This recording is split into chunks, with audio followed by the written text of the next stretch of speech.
요한계시록 1장 1절 읽겠습니다. 예수 그리스도의 계시라. 이는 하나님이 그에게 주사 반드시 속히 일어날 일들을 그 종들에게 보이시렸고 그의 천사를 그의 종 요한에게 보내어 알게 하신 것이라. 예수 그리스도의 계시라 이렇게 시작되는 요한계시록에서 계시란 말이 참 중요한 단어입니다. 헬라 원문으로 아포칼립시스, 계시입니다.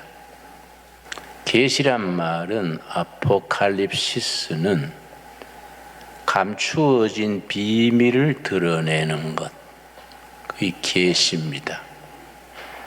그래서 원문에는 아포칼립시스 지저스 크라이스트, 계시 사도 요한 이렇게 시작됩니다. 3절 말씀.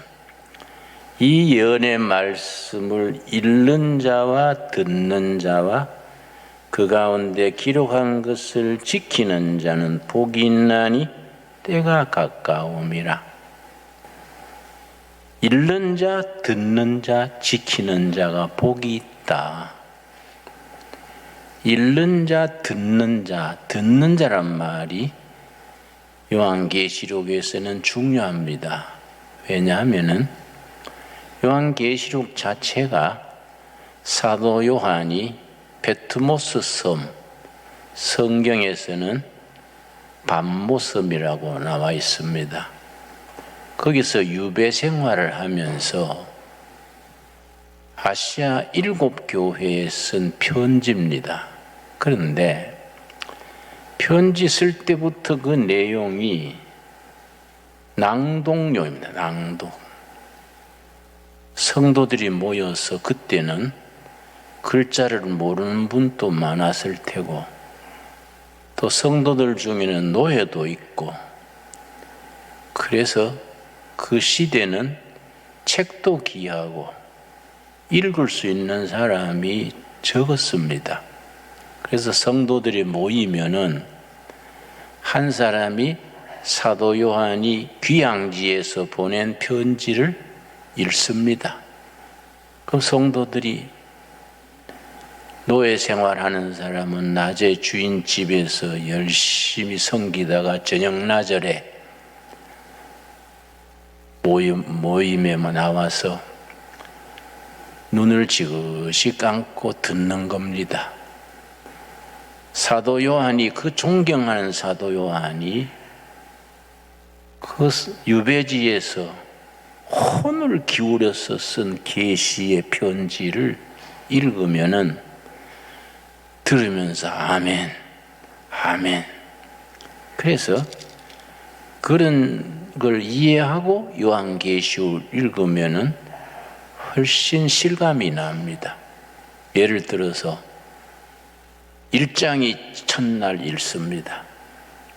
그 다음 모이면은 2장, 3장 그 7교회에 대한 내용을 또 읽습니다.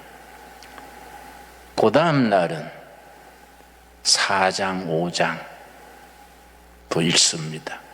그 내용이 딱 한 번 읽기에 좋은 분량이 2장씩 이어지는데 2장, 3장은 땅의 이야기, 7교회에 보내는 내용이고 4장, 5장은 완전히 바뀌어서 하늘의 이야기입니다. 그래서 땅의 이야기, 7교회에 대한 내용과 4장, 5장의 하늘에서 흰옷 입고 하나님을 예배하는 그 내용이 또 계속됩니다. 그래서 이 요한계시록을 읽으면서 어렵다 생각하지 말고 그 내용을 잘, 그 환경을 이해하고 읽으면은 그렇게 참 가슴이 따뜻해지고, 사도 요한이 유배 생활하면서 그 7교회 성도들을 얼마나 사랑해서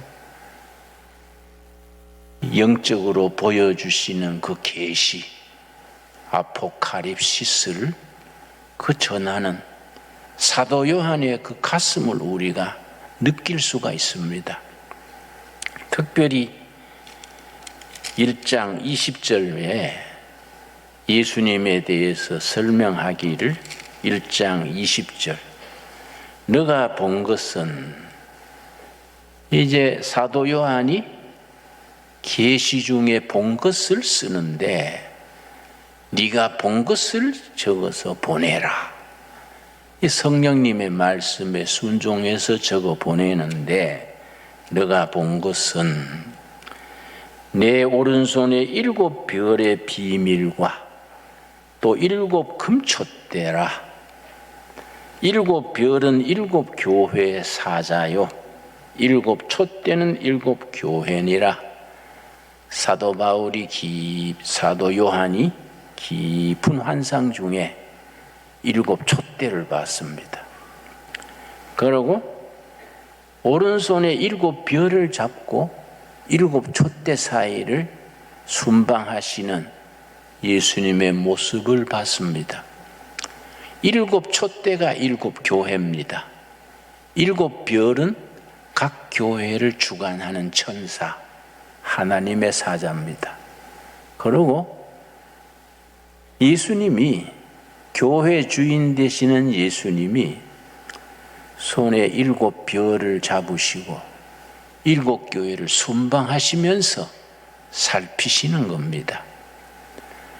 그래서 그 시대의 7 교회지만은 오늘 우리에게도 주시는 말씀으로 모든 교회 전체를 대표하는 7 교회입니다. 그래서 예수님께서 7 별을 손에 잡으시고 7 촛대를 다니신다는 얘기는 지금 또 예수님이 진강둘의 교회 쭉 도시는 겁니다. 예수님을 예배하는 교회들을 순방하시면서 7 사자가, 각 교회를 담당하는 천사들이 그 기도를 듣고 또 챙기고 돌보고 하시는 그 아주 참 영적 긴밀한 관계가 기록되어 있습니다. 근데 2장 3장은 7 교회인데 7 교회에 대한 내용이 4가지입니다. 첫째는 각 교회마다 예수님 소개가 먼저 나옵니다. 그러고 각 교회에 대해서 칭찬이 나옵니다. 너희가 어려울 때 참고 견딘 걸 내가 칭찬하노라. 뭐 이렇게 칭찬하고 그 다음에 꾸지람이 있습니다. 너희들이 고쳐야 될 점이 있다. 첫사랑을 버리지 않았느냐? 첫사랑을 돌이켜서 어디서 떨어졌는지 회개해라. 꾸지람이 있고, 4번째는 약속이 있습니다. 내가 너희들에 대해서 이런 약속을 한다. 이 7 교회에 대한 내용인데, 7 교회 꽃같이 나오는 말이 한 단어가 있습니다. 이기는 자, 이기는 자. 왜냐? 핍박이 심할 때입니다. 어느 정도 핍박이 심했느냐면은 네로 황제 때 많은 교인들이 사자의 밥이 되고 십자가에 처형당하고 순교자가 엄청 나왔습니다. 그래서 요한계시록 중에 666이 나옵니다. 666. 그 666이란 말이 우리가 지금 1, 2, 3, 4 이건 아라비아에서 나온 문자입니다. 그래 아라비아 숫자라 그러지요. 그때 헬라에서는 1, 2, 3, 4가 아니고 알파, 베타 이렇게 나가는데 그 알파벳 문자가 숫자를 나타냅니다.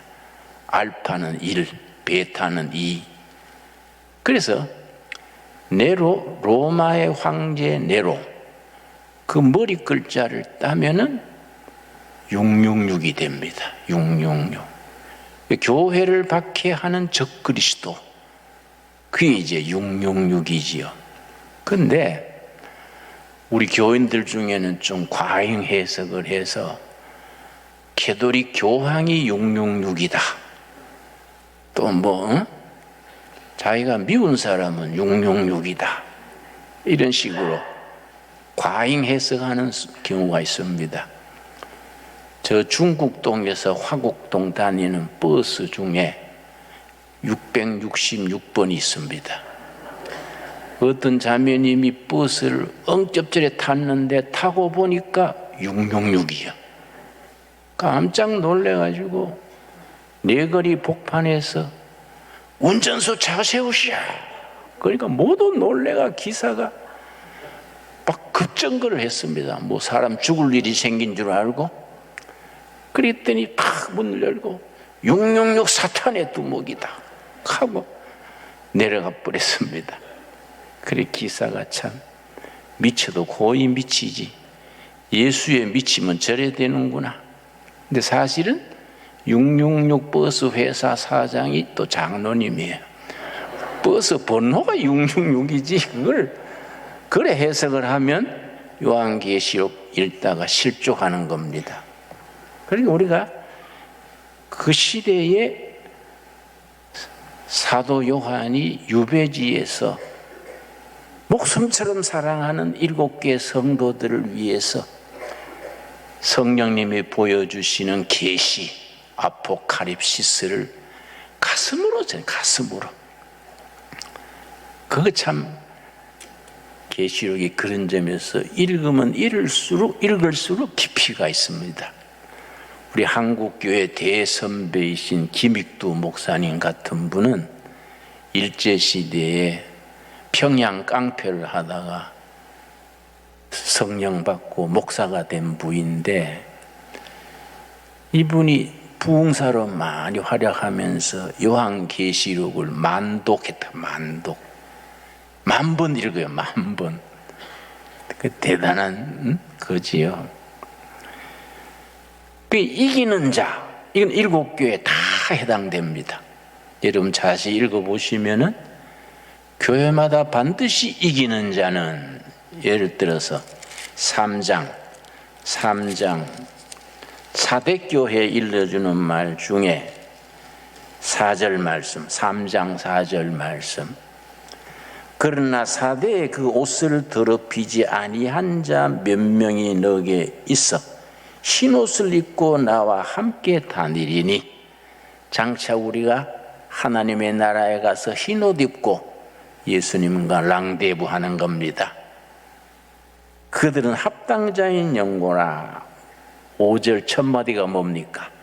이기는 자는 이와 같이 흰옷을 입을 것이요, 내가 그 이름을 생명책에서 결코 지우지 아니하고. 우리가 이 네로 황제 때에 또 박해 시대에 그 시험과 박해를 마지막까지 이기는 겁니다. 이기는 자는 하늘나라의 흰옷을 입고 예수님과 함께 참 안식의 세월을 누리는 참 축복 중에 축복이지요. 그런데 왜 흰옷이냐? 7장에 나옵니다. 7장. 요한계시록 7장 13절 14절. 우리 천국 가면은 전부 우리들에게 흰옷이 우리 유니폼이 됩니다. 그래서 우리 조상들은 흰옷 입고 사는 백성들이랬지요. 그 자체가 한국인의 영성을 나타낸다, 그런 말도 합니다. 우리 조상들이 그때는 참 세탁기도 없을 때에 참 흰옷 입고들 살았거든요. 13절, 7장 13절. 장로 중 하나가 응답하여 나에게 이르되 이 흰옷 입은 자들이 누구며 또 어디서 왔느냐?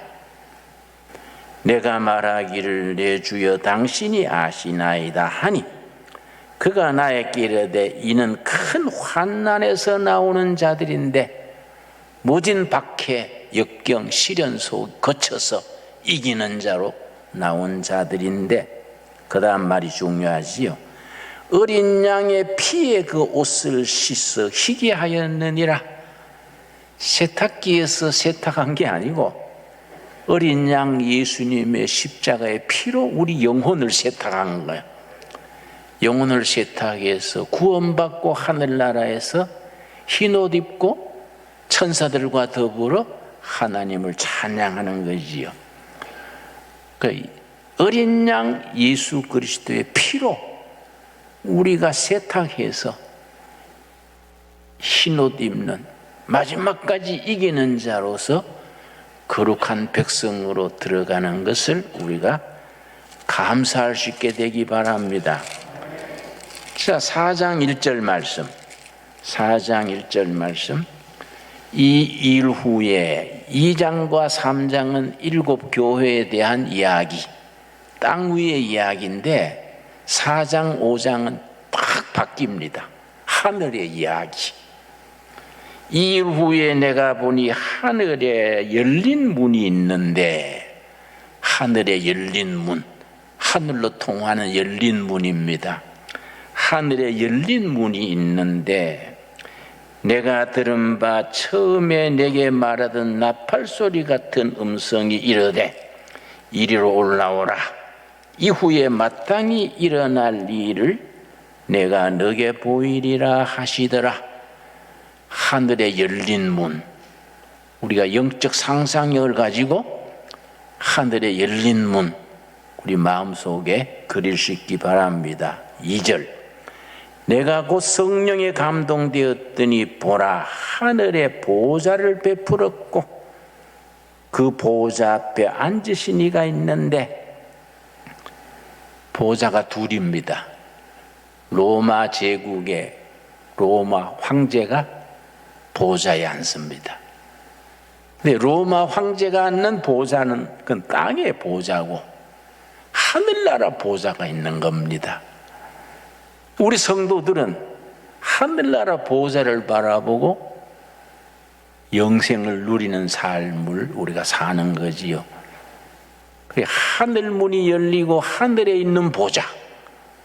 그런데 그 보좌 옆에 4절 말씀. 또 보좌에 둘러 24 보좌들이 있고 그 보좌들 위에 24 장로들이 흰옷을 입고 머리에 금관을 쓰고 앉았더라. 24장로, 이거는 구약의 12지파, 신약의 12제자 합쳐서 24장로로 표현합니다. 이해가지요? 그러면 구약의 12지파, 신약의 12제자, 이건 뭘 나타내느냐? 모든 하나님의 구원받은 백성 전체를 우리가 품는 거지요. 참 거룩한 말입니다. 6절 말씀. 보좌 앞에 수정과 같은 유리바다가 있고 보좌 가운데와 보좌 주위에 4 생물이 있는데 앞뒤에 눈들이 가득하더라. 눈이 가득하니까 뭐 괴물 아니냐 이렇게 생각하면 안 되지요. 눈이 가득하다는 말은 무슨 뜻이냐?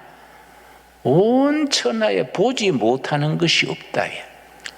모든 것을 보시는 하나님, 이 눈들이 가득하다. 이해갑니까? 거기에 담겨진 영적 의미를 우리가 바로 깨달아지요. 그런데 내 생물이랍니다. 내 생물. 요 내 생물이 참 중요합니다. 7절. 내 생물, 첫째 생물은 사자 같고 그 둘째 생물은 송아지 같고 그 셋째 생물은 얼굴이 사람 같고 넷째 생물은 날아가는 독수리 같은데 이 네 생물에 대해서 첫째는 사자, 둘째는 뭡니까? 송아지, 셋째는 사람, 넷째는 독수리인데 초대교회 때부터 이 말씀을 어떻게 해석을 했냐면은 사복음서, 마태복음은 사자복음, 마가복음은 송아지복음, 누가복음은 사람복음, 요한복음은 독수리복음. 왜 그렇게 형상을 해석을 했느냐? 예수님을 마태복음만 있으면 전체를 못 보는 겁니다. 동서남북 사방에서 예수님을 조명한다 그래요. 조명. 마태복음은 이쪽에서 비춰서 이해하고, 요한복음은 이쪽에서 조명하고, 그 사방에서 사복음이 예수님을 설명하니까 예수님의 모습이 바로 알려지는 거지요. 그래서 사자복음, 유대인의 왕이신 예수 그리스도, 사자가 짐승 중에 왕이니까. 또 마가복음은 왜 송아지복음이냐? 마가복음은 희생, 헌신, 종으로 오신 예수님을 나타냈었으니까 소는 평생 일하다가 죽어서도 껍질도 가죽으로 남기고, 꼬리도 꼬리곰탕 남기고, 소는 소뼈 따고도 곰탕하고, 살았을 때 섬기고 죽어서까지 다 섬기니까 이게 마가복음이요, 송아지복음 그래요. 누가복음은 예수님의 인간성, 휴머니티에 대해서 가장 자세하게 썼기 때문에 누가복음이 사람복음. 그 누가복음에서 예수님의 우셨더라, 민망히 여기시고, 성경 전체에서 예수님이 웃으셨다, 딱 누가복음에 한 번 나옵니다. 웃으시는 예수님, 인간이신 예수님, 인간의 지혜, 인간다운 예수님. 누가복음이 사람복음이지요. 마지막 요한복음은 무슨 복음이지요? 독수리, 하늘을 나는 독수리, 날짐승 중에 왕이지요.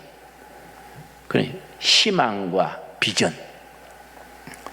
요한복음이 그런 점에서 깊이가 있고 비전을 주는 복음, 하늘 복음, 요한복음입니다. 그러고 네 복음이 사복음 서면서 예수님의 설명을 제대로 해주는 거지요. 8절 말씀. 네 생물은 각각 6 날개를 가졌고, 여러분 새들이 날개가 둘이지 않습니까? 근데 왜 6 날개냐? 날개가 6이란 말은 못 가시는 곳이 없다. 눈이 많다는 것은 못 보시는 것이 없다는 말이고, 날개가 6이라는 것은 어디든지 다 가신다. 날개는 6 날개를 가졌고 그 안과 주위에는 눈들이 가득하더라. 이해가지요? 그래서 사도 요한이 7 교회 교인들에게 뭘 알리려고 이렇게 비유로 썼느냐? 곧장 그대로 쓰면은 유배 중에 있는 죄수가 그대로 쓰면은 편지가 배달이 안 되지요. 비유로. 교도관은 봐도 무슨 말인지 모르는데 7 교회 교인들은 탁 들으면 그 말이구나. 다니엘서에 있는 말씀이구나. 창세기의 말씀이구나. 알아듣는 거예요. 그러니까 이제 계시록이 그래서 비유 속에서 깊이가 있는 거지요. 자, 10절 말씀 보면은 하늘 보좌에 있는 24장로들이 천사들과 더불어 늘 찬양하는 겁니다. 하늘에서의 예배지요, 예배. 그래서 요한계시록 4장 5장은 예배장이다, 예배. 천국에서 우리가 찬양하면서 예배 드리는 겁니다. 그 예배가 얼마나 소중하고 존귀하냐? 요한계시록 4장 5장이 일러주지요. 10절. 24 장로들이 모든 성도들을 대표하는 구약의 12지파, 신약의 12제자, 24 장로들이 보좌에 앉으신 이 앞에 엎드려, 지상에는 로마 황제의 보좌가 있지만은 하늘나라에는 여호와 하나님의 보좌, 그 보좌 앞에 24 장로가 엎드려 세세토록 살아계시는 이에게 경배하고 자기의 관을 보좌 앞에 드리며 이르되, 11절, 이 예배의 아주 핵심입니다. 11절, 우리 주 하나님이여 영광과 존귀와 권능을 받으시는 것이 합당하오니 주께서 만물을 지으신지라. 만물이 주의 뜻대로 있었고 또 지으심을 받았나이다. 천국에서 예배 하나님을 찬양하는 내용이지요. 그래서 예배가 굉장히 중요합니다. 거룩하신 하나님 보좌 앞에서 천국 가서도 전부 이렇게 거룩 예배 드리면서 모든 영광과 존귀를 여호와 아버지께 이렇게 돌리는 겁니다. 그런데 5장은 내용이 또 다르지요. 5장 1절, 내가 보매 보좌에 앉으신 이의 오른손에 두루마리가 있으니 안팎으로 섰고 7 인으로 봉하였더라. 보좌에 앉으신 이 오른손에 두루마리가 있어요. 두루마리. 그런데 이 두루마리의 인, 도장인자입니다. 인으로 도장이 2개 딱딱 찍혔어요. 근데 이걸 7 인이 찍힌 두루마리를 이걸 풀어서 읽어야 되겠는데, 하나님의 백성들에게 일러주는 하나님의 영적 비밀이 적혀 있는데 이걸 누가 그것을 받아서 인을 떼고 읽느냐? 이게 이제 5장이 아주 신비한 얘기지요. 자, 5절 말씀, 장로 중에 한 사람이 내게 말하되 울지 말라. 그 인자 사도 요한이 그 7 인이 찍힌 두루마리가 궁금해가지고 너무 보고 싶고 안타까워서 울었다.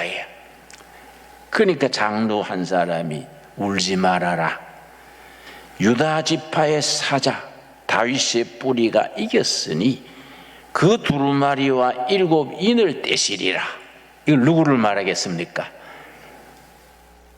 유다 지파의 사자 다윗의 뿌리. 얼른 이해하지요. 예수 그리스도. 예수 그리스도만 그 두루마리를 가지고 인 도장을 떼고 그걸 두루마리를 펴서 그 적힌 영적 비밀을 알려줄 수 있다. 그래서 6장부터는 첫째 도장을 떼니까 뭐이 나오고, 둘째 도장을 떼니까 뭐이 나오고, 7가지 비밀이 쭉 나오는 거지요. 그래서 그런 이치를 알고 읽으면 요한계시록이 재밌는 거예요. 깊이가 있고. 그런데 7절이 참 7절, 8절이 중요합니다. 그 어린 양이 나와서 보좌에 앉으신 이의 오른손에 두루마리를 취하시니라. 하나님의 오른손에 있는 두루마리를 어린 양 예수님이, 다윗의 자손 예수님이 두루마리를 받아가지고, 그 다음에 8절, 그 두루마리를 취하심에 내 생물과 24 장로들이 어린 양 앞에 엎드려, 어린 양 예수님 앞에 다 엎드려 각각 금은과 향이 가득한 금대접을 가졌으니 이 향은 성도들의 기도들이라. 그 두루마리에 적혀 있는 말씀의 비밀을 밝히는 데는 성도들의 기도가 올라가야 돼. 그 24 장로들이 금 대접에 향을 향이 피어오르는 금대접을 어린 양에게 바쳤는데 금대접에 담긴 향이 뭐라는 겁니까? 지상에서 올라가는 성도들의 기도라. 여러분, 우리가 그냥 날마다 드리는 기도가 그냥 없어지는 게 아니에요. 하늘나라 금대접에 쌓이는 거예요.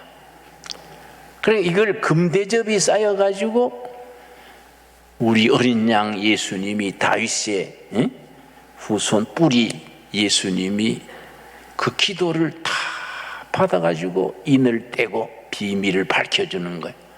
기도와 말씀이요. 이해갑니까? 그리고 우리의 기도가 그냥 흩어지는 게 아니다. 하늘나라 금대접에 다 쌓였다. 그러니까 그 금대접에 기도를 모아가지고 어린 양 주님께 그 기도를 드리는 거예요. 그 기도를 받아가지고 예수님이 두루마리에 적힌 첫째인 둘째인 떼면서 두루마리에 적힌 영적 비밀을 하나하나 풀어주는 거예요. 참 우리가 4장의 하늘에 열린 문, 5장의 두루마리 이야기가 참 우리에게 영적인 감사가 큽니다. 나는 특별히 하늘 문 나오면은 내가 특별히 개인적인 간증이 있습니다. 지난 수요일이 2월 23일이지요. 난 해마다 2월 23일이면 혼자서 금식하고 혼자서 집회합니다.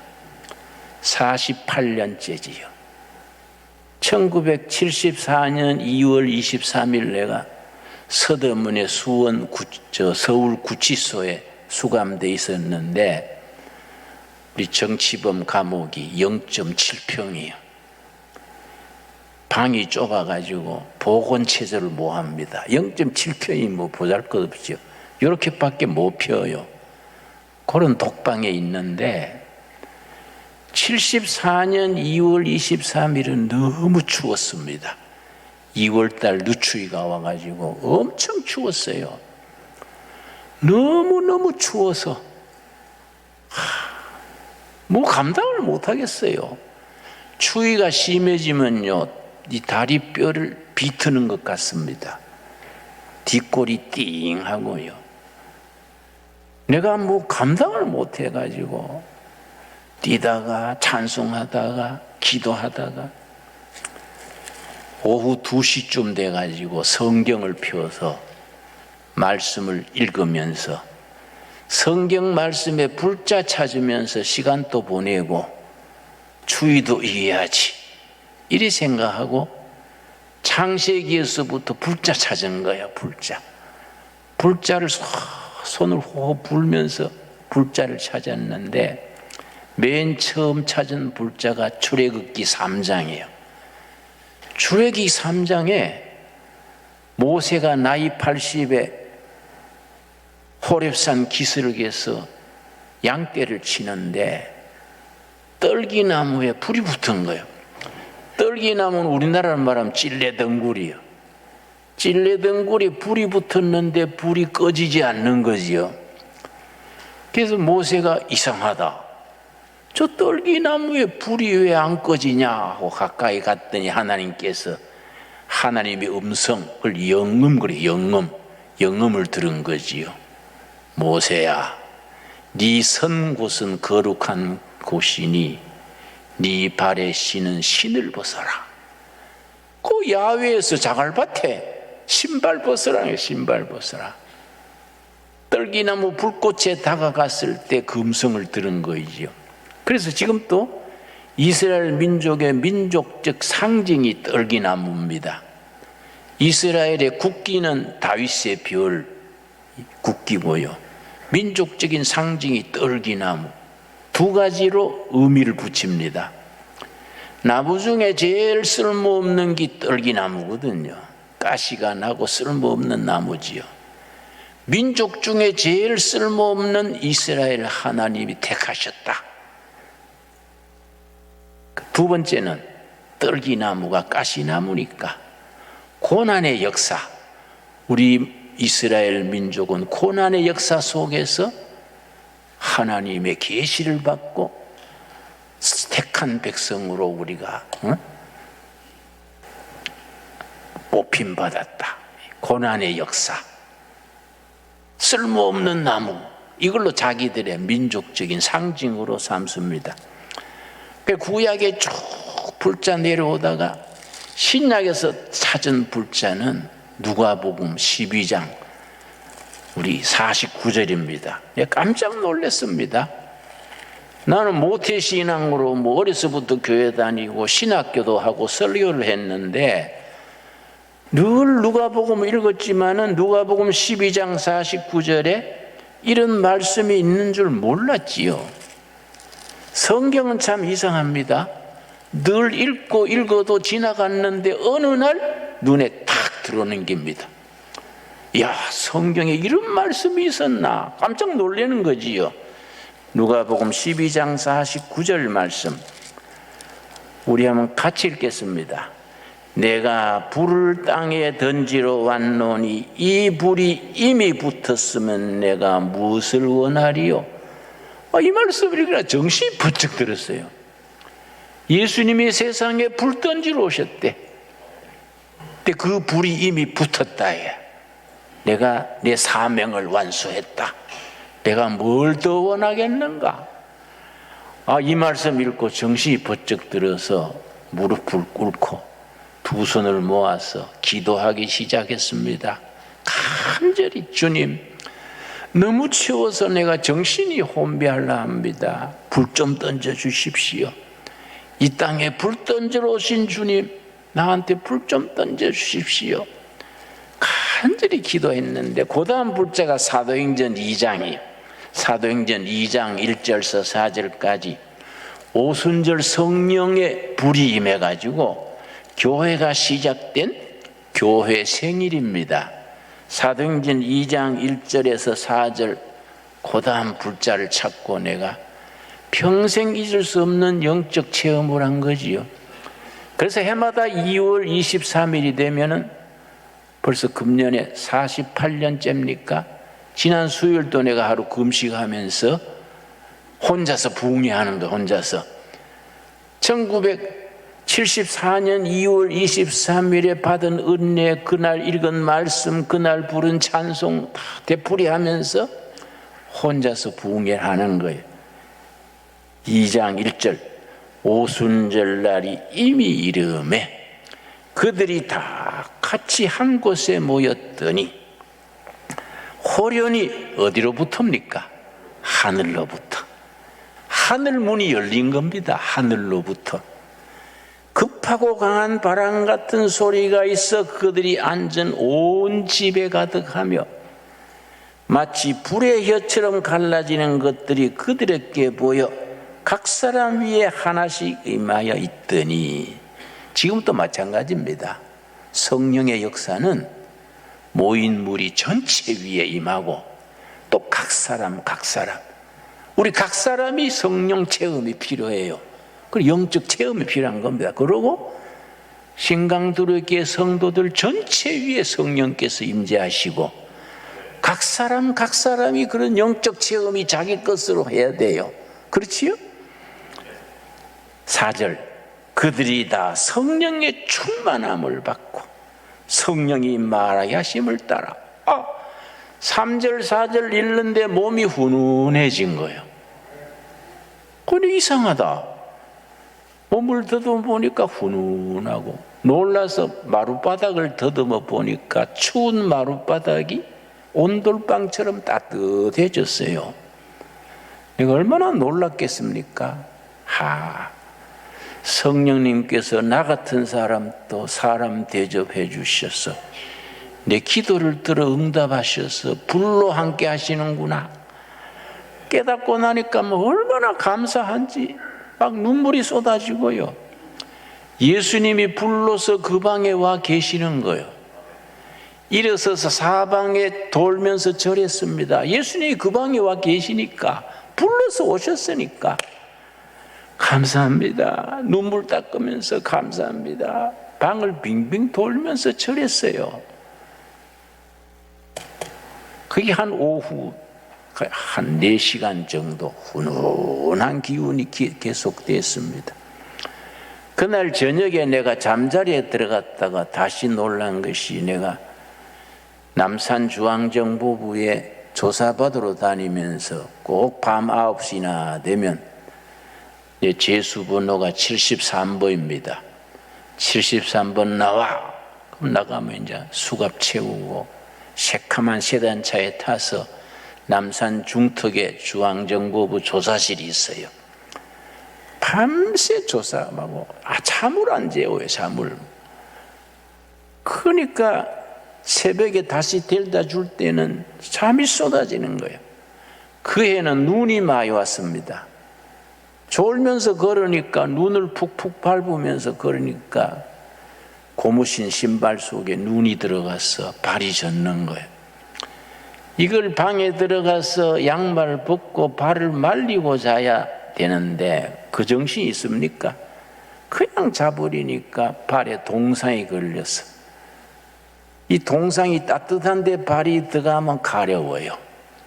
그걸 끌다가 잠들고 해서 발바닥도 발가락도 뚱뚱 부었는데, 저녁마다 잠들기 전에 발 끌다가 자는데 그날 저녁에는 가렵지를 않아서 일어나서 보니까 들어올 때 발처럼 깨끗하게 치료가 돼 있었어요.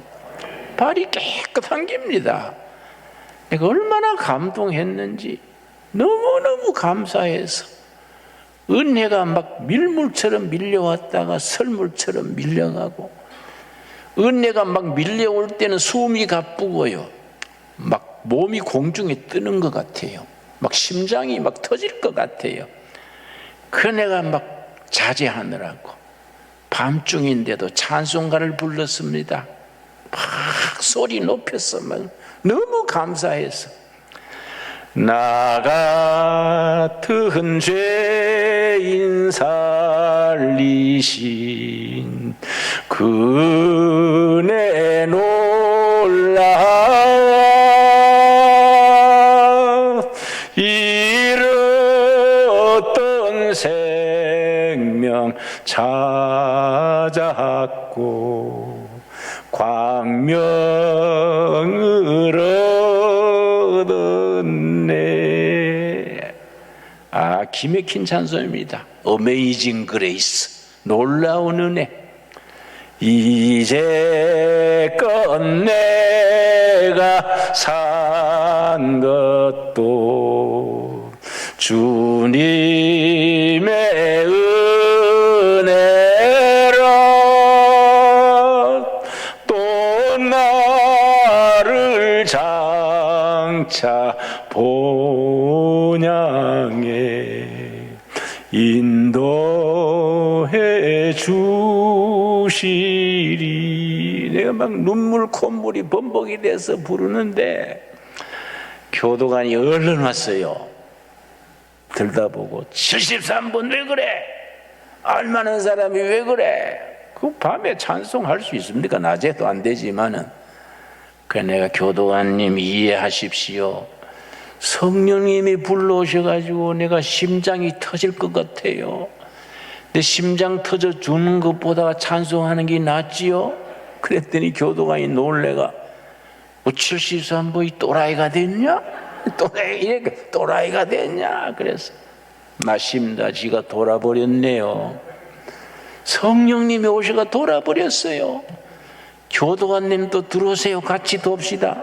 그랬더니 아이고, 또 한 사람 버렸네. 아까운 사람 또 한 사람 버렸냐고 혀를 차면서 가버렸어요. 울다가 웃다가 손뼉치다가 찬송하다가 그날 밤 콕박 세웠지요. 그게 74년 2월 23일이야. 그래 지금 또 내가 2월 23일이 되면, 지난 수요일을 내가 또 23일이기 때문에 금식하면서 혼자서 부흥한 거이지요. 여러분, 하늘 문이 열려야 돼. 하늘로부터 임하는 성령의 역사, 그걸 가슴으로 체험해야 돼요. 여러분, 어린 양 예수님, 그 하늘 문이 열리고 성령께서 우리 심령 속에, 가정 속에, 교회 속에 충만으로 임할 수 있게 되기 바랍니다. 기도하겠습니다. 하나님 감사합니다. 때를 따라 도우신 아버지 은혜로 하늘 문이 열리고 하늘로 임하는 은혜를 우리가 누리며 살게 하여 주시옵소서. 말씀을 읽는 자와 듣는 자와 가운데 기록한 것을 지키는 자가 복이 있도다 하였사오매 우리 기도로서 하늘에 기도를 올리고 말씀으로 응답받아서 복된 성도의 삶을 살게 하옵소서. 예수님 이름 받들어 기도드렸사옵나이다. 아멘.